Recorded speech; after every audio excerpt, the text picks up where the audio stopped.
Hello everyone and welcome back to the PokéReport. Today we've got a Pokemon Go post-release report followed by some Lost Origins talk and future product news. Let's do it!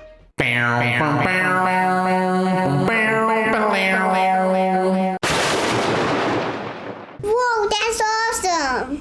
Hello everyone and welcome back to the Chadderbox Hobby Shop for another episode of the PokéReport, your source for Pokemon TCG news and openings. First on the docket, let's talk Pokemon Go, but more first. Are you subscribed? Don't be afraid to hit the big red button and the bell to stay up to date with all new videos and Pokemon news as it hits the web. Your viewership is incredibly appreciated, so feel free to leave a comment and engage with us throughout the video. Back to Pokemon Go, the set's released and we saw the first wave of product come out. Straight to the point, pulls are freaking awesome. Pull rates from the product that we've opened so far have been incredible. We've only opened 4 sealed items, but so far it's been about 1 in 3 packs for us on getting an ultra rare or above. Chances of getting radiant cards and peelable specials are pretty decent from what I've heard from others, but still not too common. Seriously, the very first pack we opened of this set had the alt art Mewtwo V. I was stunned to say the least. Lots of doubles though. This is a relatively small set, still a little larger than Celebrations, but with an even better pull rate for the chase cards. And also, Celebrations didn't have a parallel set, so a master set of Pogo TCG is gonna definitely be more work than Celebrations. Now, of course, I'm not naive enough to believe my results will reflect the rest of the product out there, but it seemed pretty consistent. Highest value cards so far are the Mewtwo trio of Alt Art V, Rainbow Rare, and Golden Secret Rare Mewtwo's, with Radiant Charizard tailing in 4th. I guess that's not too surprising, but I'm just so freaking happy that Mewtwo is getting the love it deserves. Now, we've only seen the release of the Pokemon Go ETB, Radiant Eevee collection, and the 3 Team Special collections, and Walmarts have been posting up their end cap gift tin displays around the country early, so be on the lookout for those. Future releases for Pokemon Go still include the mini tins, gift tins, starter pin collections, Pokeballs, and the premier deck holder. These products are where per pack cost starts to drop off, making opening packs much more cost efficient. You know, this seems too perfect to not be intentional. Think about it. The biggest collector items for this set, Radiant Eevee and the ETB, released right away. Everyone's hyped and they want to open these first. But those who have patience and keep these unopened will have a good collector item, for these boxes will probably retain value over time, presumably while everyone else is opening them. But then as the smaller items come out, we see per pack cost fall, rewarding the patient. I'm gonna give props on that decision to the Pokemon Company. I think it was intentional, and it's truly a brilliant idea to help aid this crazy market correction that we're in right now. It's like a rubber band. Scalpers and short sellers and ill-informed collectors went nuts and stretched that rubber band so tight that when it snapped back, boom, the market dipped even further than it should have during this market recession. But oh well. Patience and a love for the hobby will save the true believers, and we will hopefully all ride the wave back to the top into a new era of Pokemon that gets seen as the golden age far down the line. The Pokemon Company has had the most growth recently it's ever seen. That means something, everyone. Stay the course and don't lose faith. Okay, sorry. I got really deep there. I really love Pokemon. Special Delivery Charizard! What? Special Delivery Charizard! What? Special Delivery Charizard. Wowee! This is the dumbest thing I've ever put into the script. I know!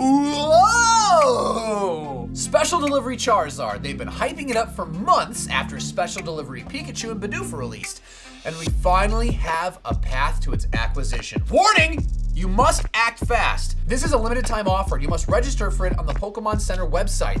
You will then receive an email with a promo card, eventually, to apply to an order of $20 or more on the Pokemon Center website. Cheap, collectible coupons.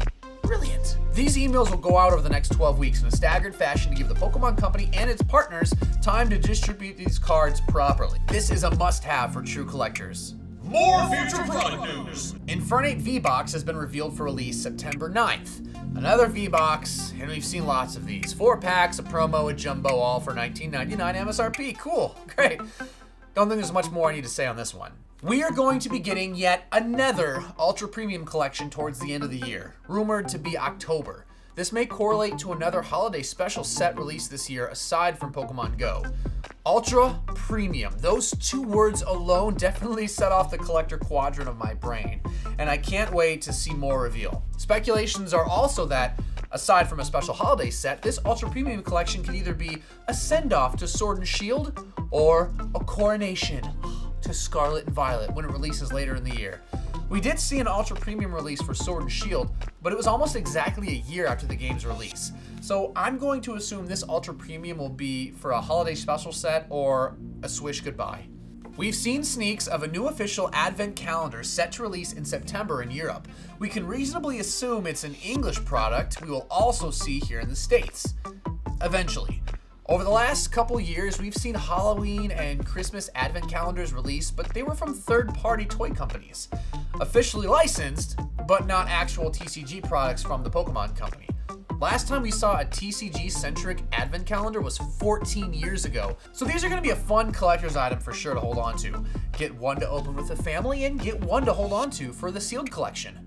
Now, let's talk Lost Origin, or Lost Abyss in Japan. This new set brings back an older TCG mechanic called the Lost Zone, introduced in the Platinum days of the TCG. It's essentially a more permanent discard pile. You can banish opponents' Pokemon into the Lost Zone or give up cards to the Lost Zone for additional features like drawing new cards or buffing a Pokemon's attack. Prism Star cards, for example, from past sets also employed this mechanic where, upon discarding, they were sent to the Lost Zone instead of the discard pile.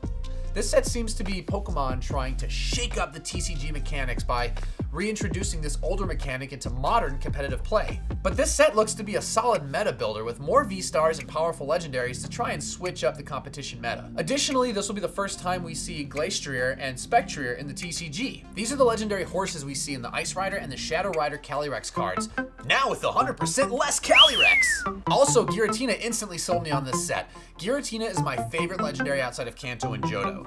Giratina is also the inspiration for the Lost Zone. During the creation of the Pokemon universe, Arceus banished Giratina to the Distortion World due to its aggressive nature, and this became the inspiration for the Lost Zone. Presumably. Now with Kyurem thrown into the mix, this set has a pretty brilliant collection of secret rares and alts that are graphical overloads on my mind. Like these cards shown here.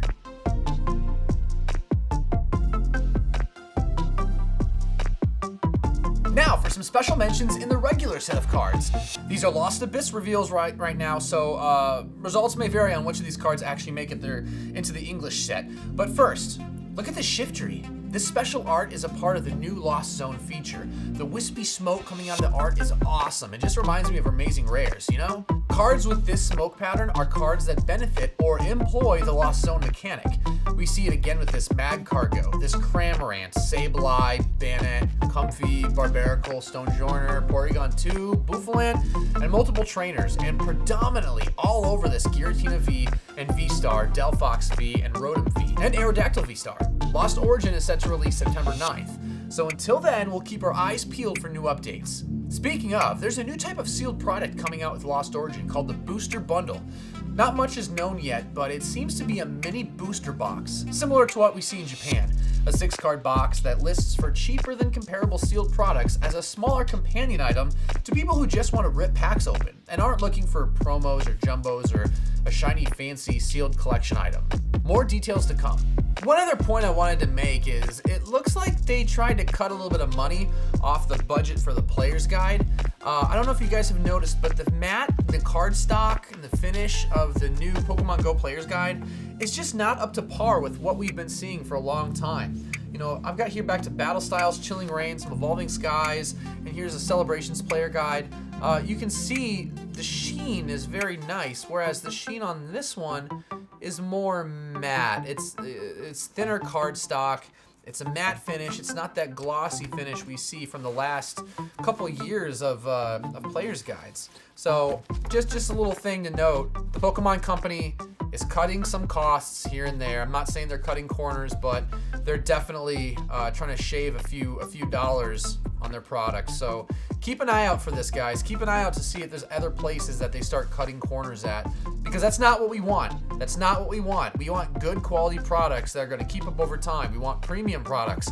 We don't want mass-produced, low quality paper on anything. Because once that starts happening, that's when we see more dips. That's when we see the QA on the cut quality start to go down even further. So keep an eye on that, guys. This is just a first warning on what might be coming. We want to make sure we stop this before it gets any further. Let people know, let the Pokemon Company know, we do not want cheap product. We do not want cheap. Now, that's all the Pokemon news we have for this week. Your viewership is always appreciated, and it allows us to do what we love most, to share the Pokemon world with everyone around us. Thanks for stopping into the Chadderbox Hobby Shop, and we'll see you in the next one.